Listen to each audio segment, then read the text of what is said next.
28 फरवरी से होगा वॉर। कैसे?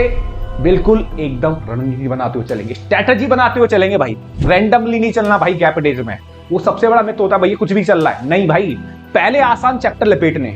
आप मेरा कहना मानिए, अगर आपने समर्पण सीरीज नहीं करी भैया, पहली बार देख रहे हो तो आप भैया 12 तारीख तक समर्पण सीरीज में मैंने कंप्लीट मैथ्स करा दिया भाई, वो आप कर लीजिए। ठीक है, जो मैं टॉप 200 क्वेश्चन की जो सीरीज बना रहा हूं भाई, एटलीस्ट भाई सीधा बात है भाई 80% यहीं से फंसेंगे क्वेश्चंस। तो भैया हैं आपके लिए 24 आवर अवेलेबल, 24 घंटे। बिल्कुल भैया मैं आपके लिए 24 घंटे अवेलेबल हूँ। बड़ा भैया आपके साथ है, कभी समस्या नहीं आने देगा। जो भी आप डिमोटिवेशन हो रहा भैया, टेलीग्राम पे मैसेज डाल दो, भैया तेरे साथ खड़ा है, तेरे पीछे। हेलो लड्डू और गुड्डी, सब कैसे हो? उम्मीद करता हूं भाई सब एकदम बेहतरीन होंगे। आप हमेशा की तरह मन लगा के आप अपनी पढ़ाई कर रहे होंगे। बिल्कुल एग्जाम आपके सामने खड़े हैं भाई, बस आपको बेहतरीन तरीके से तैयारी करके एग्जाम को फोड़ना है भाई। ठीक है, लेकिन उसके लिए जरूरी है हमारे पास तगड़ी प्लानिंग होनी चाहिए। जो हमारे पास गैप डेज है, ठीक है, केमिस्ट्री के पेपर के बाद, केमिस्ट्री का पेपर हमारा 27 फेब को है। ठीक है, 8 मार्च को हमारे पास मैथ्स का पेपर है, उस दिन हम आग लगा देंगे सिस्टम में। ठीक है, लेकिन उससे पहले हमारे पास जो 8 दिन का गैप जो मिल रहा है मैथ्स के पेपर में, और अभी 12 तारीख तक जो गैप मिल रहा है भाई, उसमें तगड़ी लेवल से पढ़ाई करनी है आपको। क्यों? क्योंकि अगर आपका 17 फेब को पहला पीएचई का पेपर, और मेजर स्टूडेंट्स के पास पीएचई होती है, तो भैया पीएचई को इग्नोर मत करना, पीएचई में भी ढंग से तैयारी कर लेना। लेकिन 12 फरवरी तक आपको अच्छे तरीके से पढ़ाई करनी है मैथ्स की। अब देखो कैसे करनी है, वो मैं आपको 1 to 1 मेरे लड्डू गुड्डी आपको बताने वाला हूं। ठीक है, लेकिन एकदम सिस्टमेटिक वे से चलेंगे, किस तारीख को आपको क्या करना है। ठीक है, जैसे अगर आप बिल्कुल बिगनर हो, मतलब बिगनर इन द सेंस एक आपको बेहतरीन क्वेश्चन चाहिए, और आपको उन क्वेश्चंस में आपको मैं कंसेप्ट भी बता दूं, तो भैया मेरी समर्पण सीरीज पड़ी हुई है।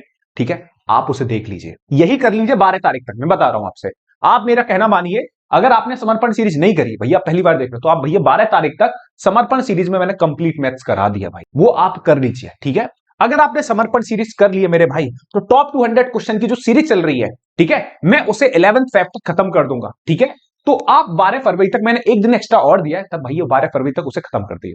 तो इतना काम आप कर लो ढंग से 12 फरवरी तक।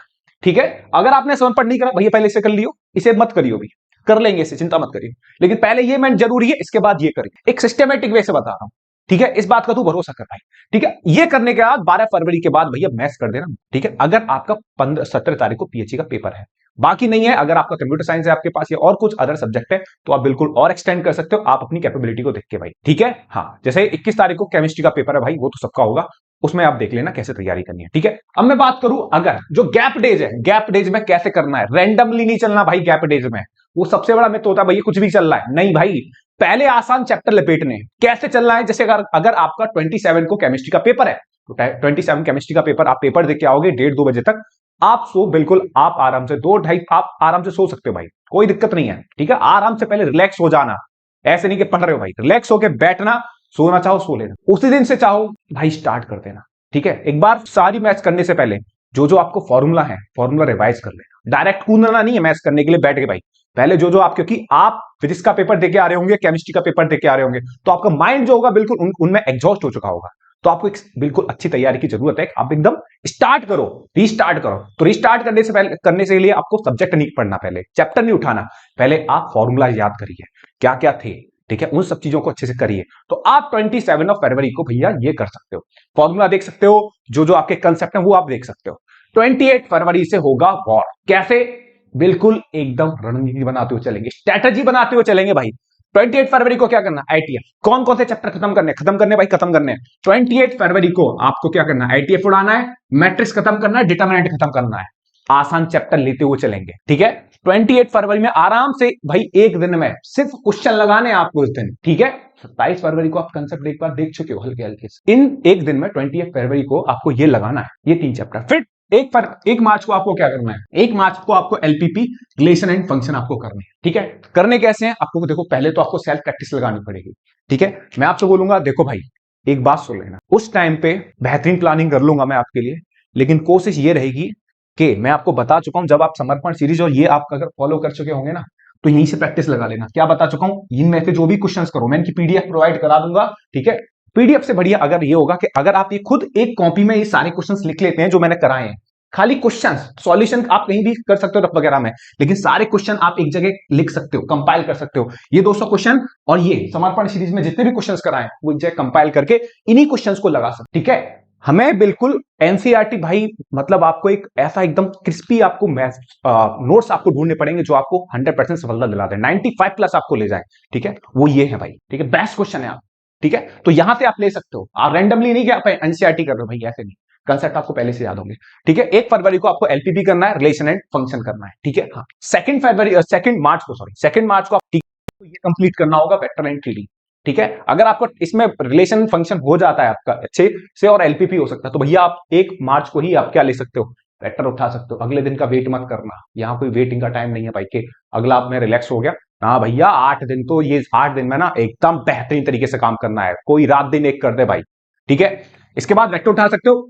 अगला 3 मार्च को आपको क्या करना है, कॉन्टिन्यूटी करना है, डिफरेंशियबिलिटी करना है। ठीक है, क्वांटिटी डिफरेंशियबिलिटी। ओके, 4 मार्च को क्या करना है, इंटीग्रेशन। आप बोलोगे भैया एओडी नहीं उठाया आपने, एओडी मैंने कि भाई लोग एओडी और एओआई बाद में करें, जो बता रहा हूं एक बार उसे अच्छे से करेंगे, एओडी और एओआई बाद में कर लेंगे।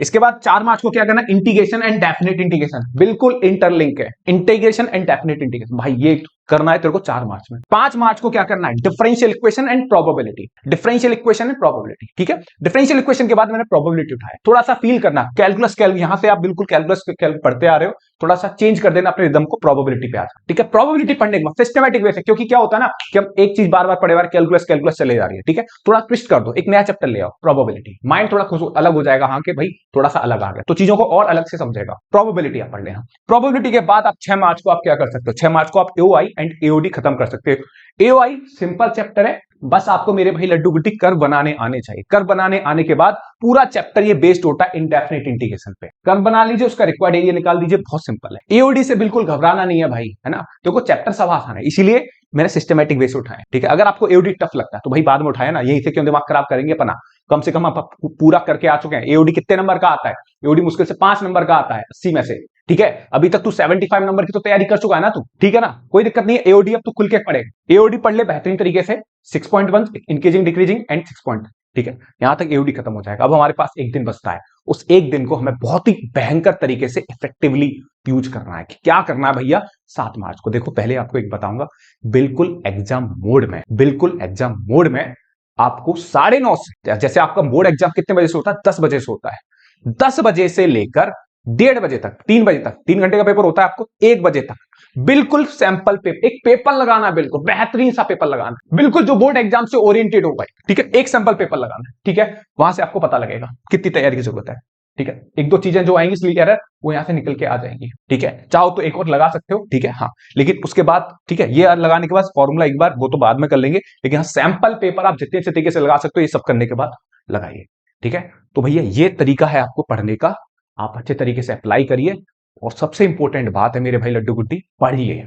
आप जितना आप पढ़ाई को दे सकते हो बिना ओवर थिंकिंग करे हो कि पेपर क्या होगा, कैसा पेपर होगा, भाई डजंट मैटर। 8 मार्च को होगा सो होगा, देखा जाएगा, और वो अच्छे तरीके से देख लेंगे। लेकिन उससे पहले भाई ये सारी तैयारी करना बहुत जरूरी है। बेहतरीन होगा पेपर, इस बात की मैं तेरे को गारंटी दे रहा हूं, बेहतरीन होगा। बस तू एक बार जो मैं कह रहा हूं ना, तगड़े लेवल से तैयारी कर, कोई समस्या नहीं आएगी। बिल्कुल नहीं सोचना 8 मार्च को क्या होगा, जो पढ़ाया है इस बात का ध्यान रख, जो पढ़ाया है वही आएगा, उसके अलावा कुछ नहीं आएगा, ये बात ध्यान रख। मैं तेरे को बोल भी चुका हूं, जो मैं टॉप 200 क्वेश्चन की जो सीरीज बना रहा हूं भाई, एटलीस्ट भाई सीधा बात है भाई, 80% यहीं से फंसेंगे क्वेश्चन। डेटा चेंज हो सकता है, टू की जगह मैं 2 लग रहा हूं, कुछ और लिख रहा है, डेटा चेंज हो सकता है, कंसेप्ट एज इट इज रहेंगे। और जब मैं बोल दूं ना हर एक क्वेश्चन इंपॉर्टेंट है ये, तो मेरे भाई लड्डू 12 फरवरी तक ये और ये कर लो। अगर आप ये कर चुके हो तो ये करो, ये नहीं करे तो पहले ये करो स्टार्ट। ठीक है, तो भैया हमारे पास ये 4+8 डेज की प्लानिंग है जो आपको बेहतरीन तरीके से फॉलो करनी है, और आग लगा दो भाई सिस्टम में, पढ़ाई करो बेहतरीन तरीके से जो आप कर सकते हो। ठीक है, यही है टाइम आपको बेहतरीन तरीके से पढ़ाई करने का। बाद में देखेंगे क्या नंबर है, कितने नंबर आएंगे, अभी आपका टाइम है पढ़ाई कर, सिर्फ और सिर्फ पढ़ाई। कितना टाइम जा रहा है, वो जा रहा है पढ़ाई, ज्यादा नहीं सोचना क्या होगा क्या होगा क्या नहीं होगा, पढ़ाई करनी है, देख लेंगे जो भी होगा। तो मेरे भाई लड्डू गुड्डी अच्छे से पढ़ाई करिए, और कोई डाउट है तो भैया हैं आपके लिए 24 आवर अवेलेबल, 24 घंटे, बिल्कुल भैया मैं आपके लिए 24 घंटे अवेलेबल हूं। बस आप नंबर करिए जितना आप कर सकते हो, बड़ा भैया आपके साथ है, कभी समस्या नहीं आने देगा। जो भी आप डिमोटिवेशन हो रहा भैया, टेलीग्राम पे मैसेज डाल दो, भैया तेरे साथ खड़ा है, तेरे पीछे उंगली पकड़ के चलो भैया की, बिल्कुल कोई नहीं है भैया, बिल्कुल नहीं आपको, है ना, परेशान नहीं होने देगा। ठीक है, तो भैया पढ़िए अच्छी तरीके से, लेकिन पढ़ाई मत छोड़िए, पढ़ाई सबसे ज्यादा जरूरी है। ठीक है बेटा, बने रहिए बेहतरीन, क्यों सबसे इंपॉर्टेंट बात खुद को स्वस्थ रखिए, ठीक है, और फालतू की चीजों से दूर हो जाइए, ठीक है ना। हाँ, कि कहीं घूमने जा रहे हैं, कहीं घूमने मत जाइए दोस्तों के साथ, बिल्कुल, क्योंकि टाइम नहीं है अब, ठीक है। और हेल्थी रहिए भाई, कोल्ड वोल्ड का ये मत कर लेना, बीमार मत पड़ जाना भाई गलती से भी। इस टाइम पे स्वस्थ रहिए, स्वस्थ रहना सबसे इंपॉर्टेंट पॉइंट होता है इस समय, ठीक है। बाकी चीजें हम बाद में देख लेंगे। ओके बेटा, बाय। पढ़ाई करिए, इन गैप डेज में आपको ऐसे पढ़ाई करनी है, वो मैंने आपको बता दिया, लेकिन इन 4 दिन में भयंकर पढ़ाई करनी है, ठीक है बेटा। अच्छे से बाय।